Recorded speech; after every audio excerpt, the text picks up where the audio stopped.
There was a city that never slept, and somewhere inside it lived a woman who had forgotten how to rest. Grace walked through streets that glowed with neon light, the hum of traffic filling the space where silence should have been. The world around her was alive, but inside, she felt hollow, like an echo of the life she once knew.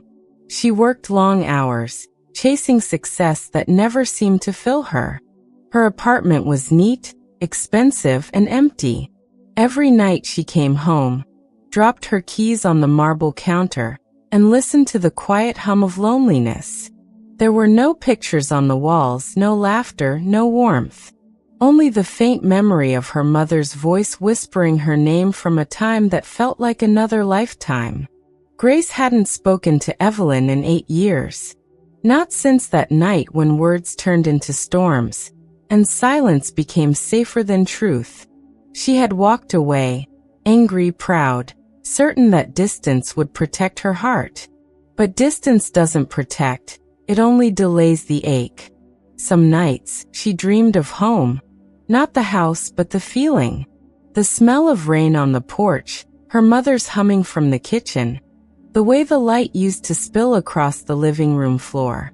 But when morning came, she buried those memories under work, noise, and the city's endless rush. Then one cold November morning, a letter arrived. It wasn't typed. It wasn't from a company or a bill collector. It was handwritten. Her name written in the same careful script she'd seen on every birthday card of her childhood. It was from Evelyn. Grace held the letter for a long time before opening it. Her hands trembled slightly, and her chest felt tight, as if her body already knew what her heart would feel. Inside were only a few words, written in black ink that looked faded from tears. I miss you. I don't know how much time I have left, but I'd like to see my daughter one more time. No anger, no guilt. Just love written in the simplest form. Grace sat at her kitchen table for hours, staring at the letter. The city moved outside, cars, voices, life, but she couldn't hear any of it. She thought of calling. Then she thought of everything that had been said, everything that hadn't. Forgiveness wasn't simple. It never is. But sometimes love doesn't ask for perfect timing. It just asks for a return. So that night, for the first time in years, Grace packed a small bag. She looked at the skyline through her window, the city that had taught her ambition but stolen her peace, and whispered quietly, "It's time to go home." The journey home was quieter than Grace remembered. The train windows blurred with rain, and every drop that slid down the glass felt like a thought she had tried to forget. She watched towns drift past, small gas stations, fields painted gold with harvest, houses that still believed in front porches and open doors. Each mile backward felt like peeling away a layer of armor she had worn for years. In the corner of the carriage sat an old couple holding hands. They didn't speak much, just sat there, fingers entwined, sharing the kind of silence that doesn't need filling. Grace found herself staring at them and thinking of Evelyn, of the way her mother used to reach across the dinner table just to brush her hand, smiling at nothing, smiling just because her daughter was there. She remembered how she used to pull away, too busy, too grown, too hurt to see how much love lived in those small gestures. Now she wished she had held that hand longer. The train stopped near a town she once called home. The air was colder here, sharper, carrying the scent of pine and damp earth. She stepped off, her heels sinking slightly into the muddy ground, her breath rising in clouds. Everything looked smaller, the streets, the shops, even the sky. Time had softened the colors of her past, but the memories were still sharp. The old post office, the bakery with the red door, the field where she and her mother used to watch sunsets, sharing stories wrapped in laughter and blankets. She took a slow breath, and then she walked down the road that led to a small white house at the edge of town. the one with the faded blue shutters and a porch swing that creaked with age. Her heart thudded louder with every step. There were flowers by the gate. Evelyn's flowers. Grace remembered planting them as a child, marigolds and wild daisies, bright things that refused to stop growing even when neglected. The front door was slightly open. A soft light flickered inside. And then she saw her. Evelyn sat by the window in a wooden chair, a knitted blanket around her shoulders, her hands resting quietly on her lap. The years had drawn gentle lines across her face, but her eyes, those same deep, kind eyes, still glowed with warmth. For a long moment neither spoke. The air held their silence like something sacred. Then Evelyn whispered, almost afraid it was a dream. "Grace?" Grace's throat tightened. She wanted to speak, but words were too small for everything inside her. Regret, love, grief, relief. So instead, she stepped forward. Slowly, carefully. And then she did what she hadn't done in 8 years. She knelt beside her mother, took her hands, and pressed them against her face. The hands that once braided her hair. The hands that once held her through storms. They were thinner now, colder, but still carried the same strength, the kind that only mothers have. No one said I'm sorry. No one said I forgive you. Because sometimes love doesn't need words. It just needs to be held again. The next morning began with quiet sunlight. It filtered through lace curtains, falling across Evelyn's kitchen table. The same one that had held decades of breakfasts, birthdays, and letters left unopened.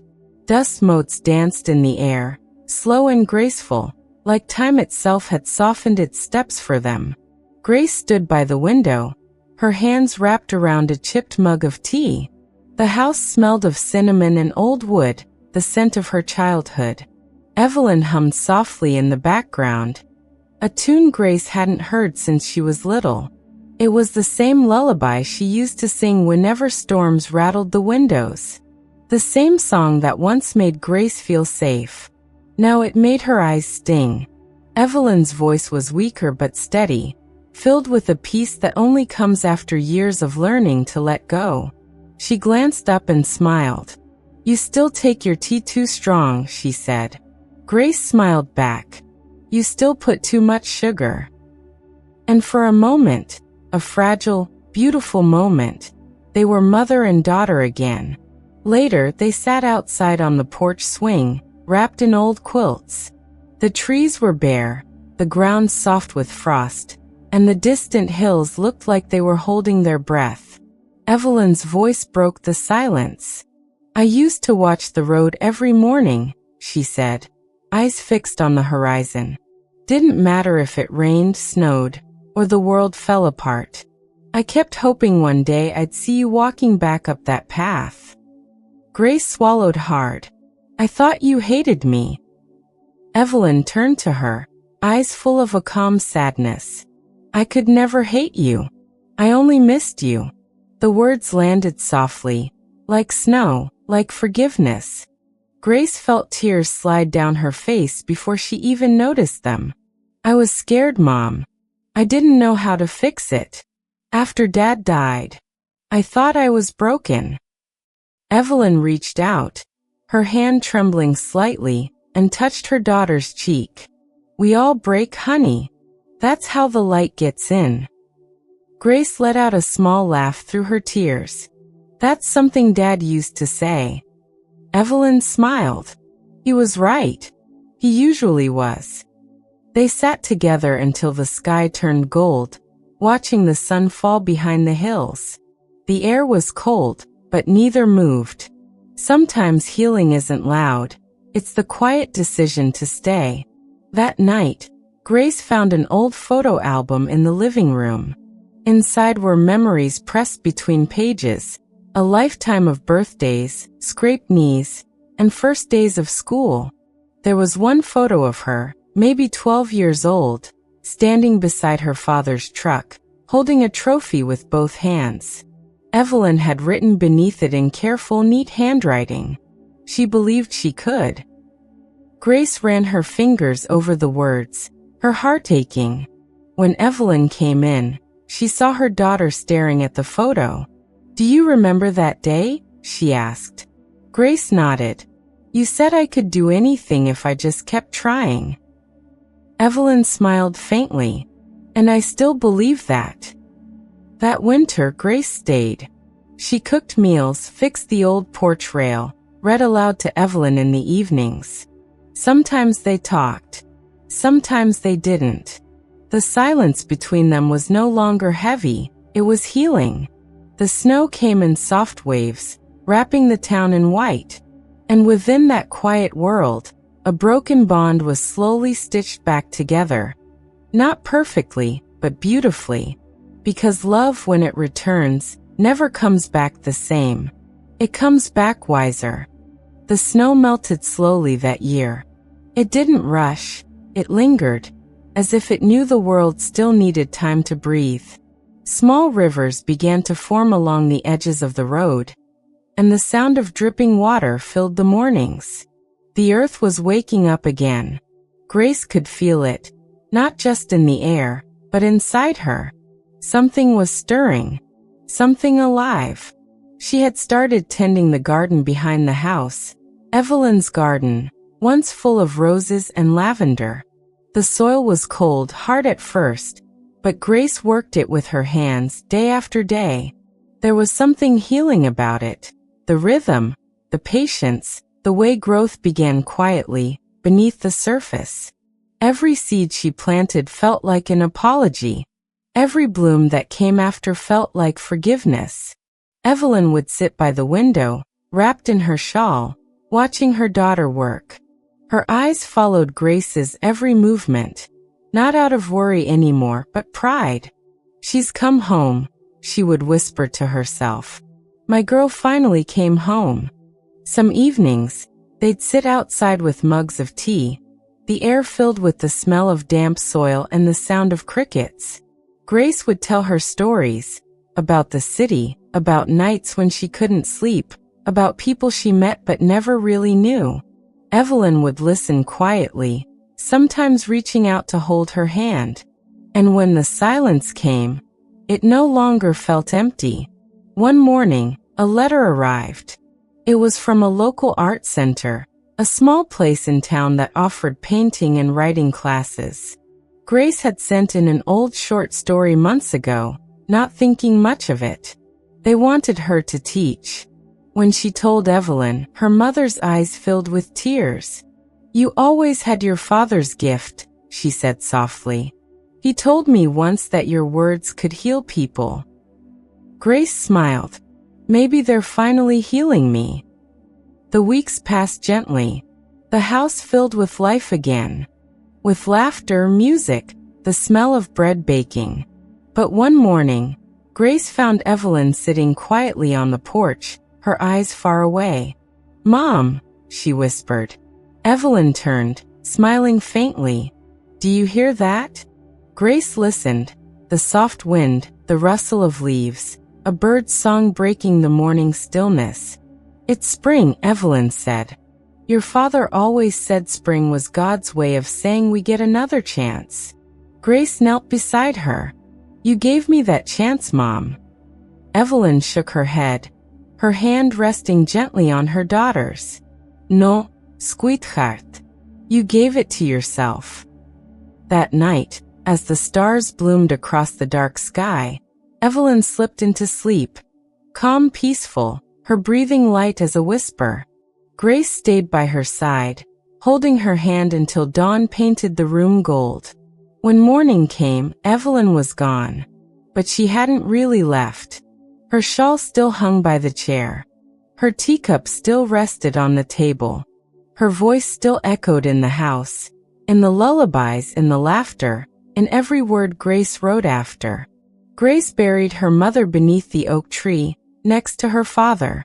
The wind was soft that day, carrying the scent of lilacs. Before leaving, she placed a small piece of paper under the soil, a letter she had written the night before. It said only one thing: "I came home, and I'll keep going, just like you taught me." The following months were gentle and golden.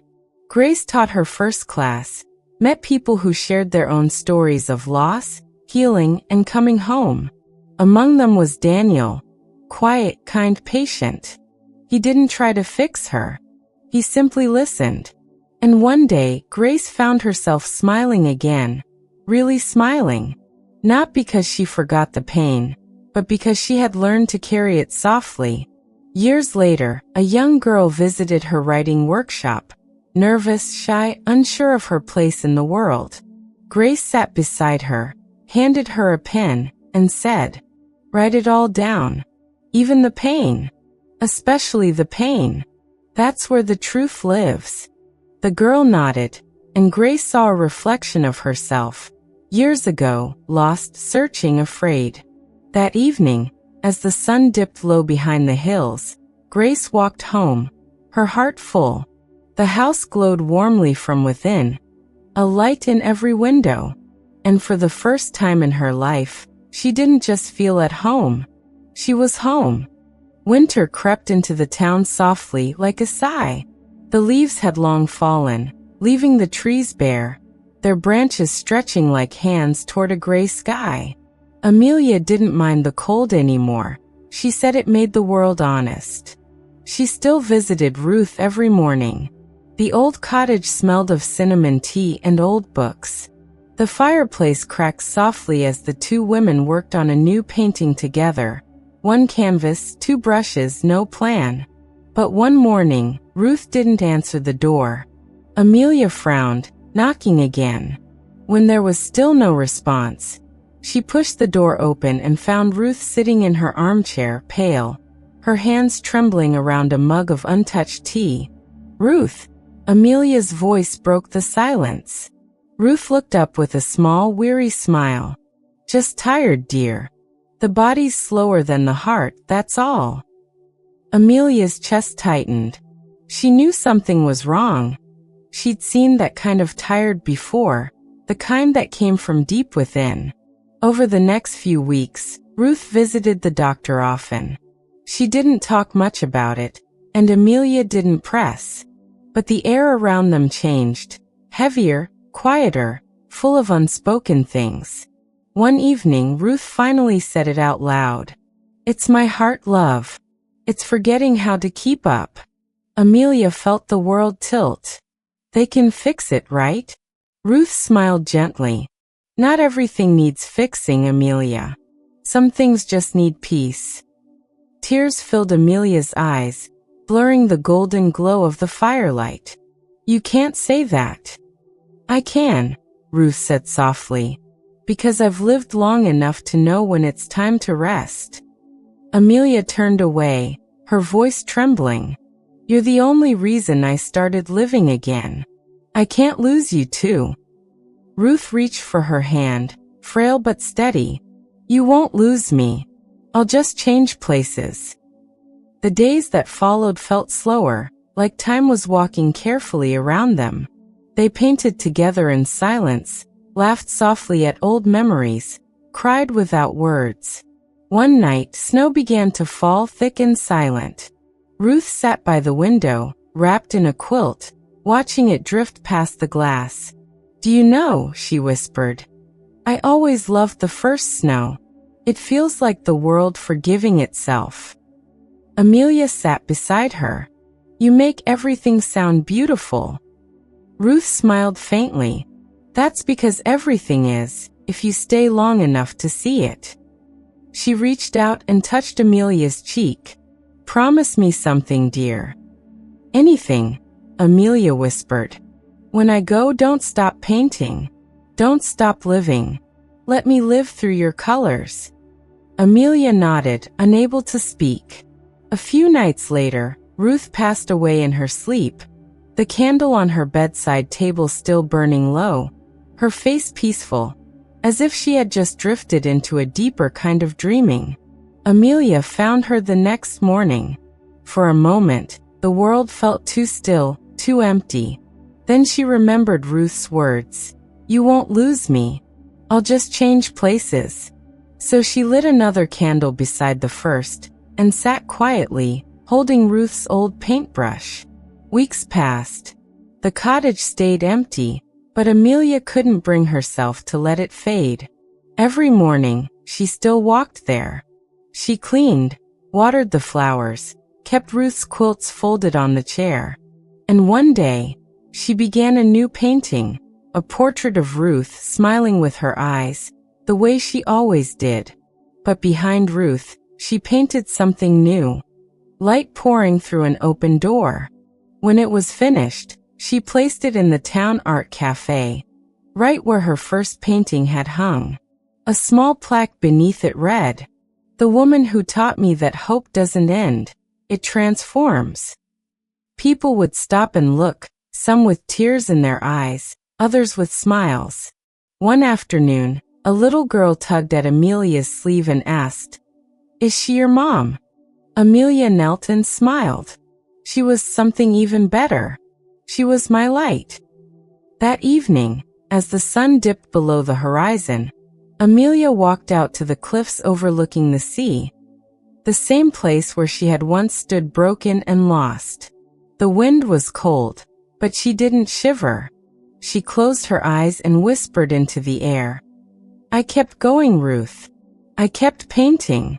I kept living." And though the wind didn't speak back, she felt it, a warmth in her chest, like a quiet voice saying, "I know." She looked out at the horizon and smiled. "Keep going," she whispered to herself. "There's always more to live for."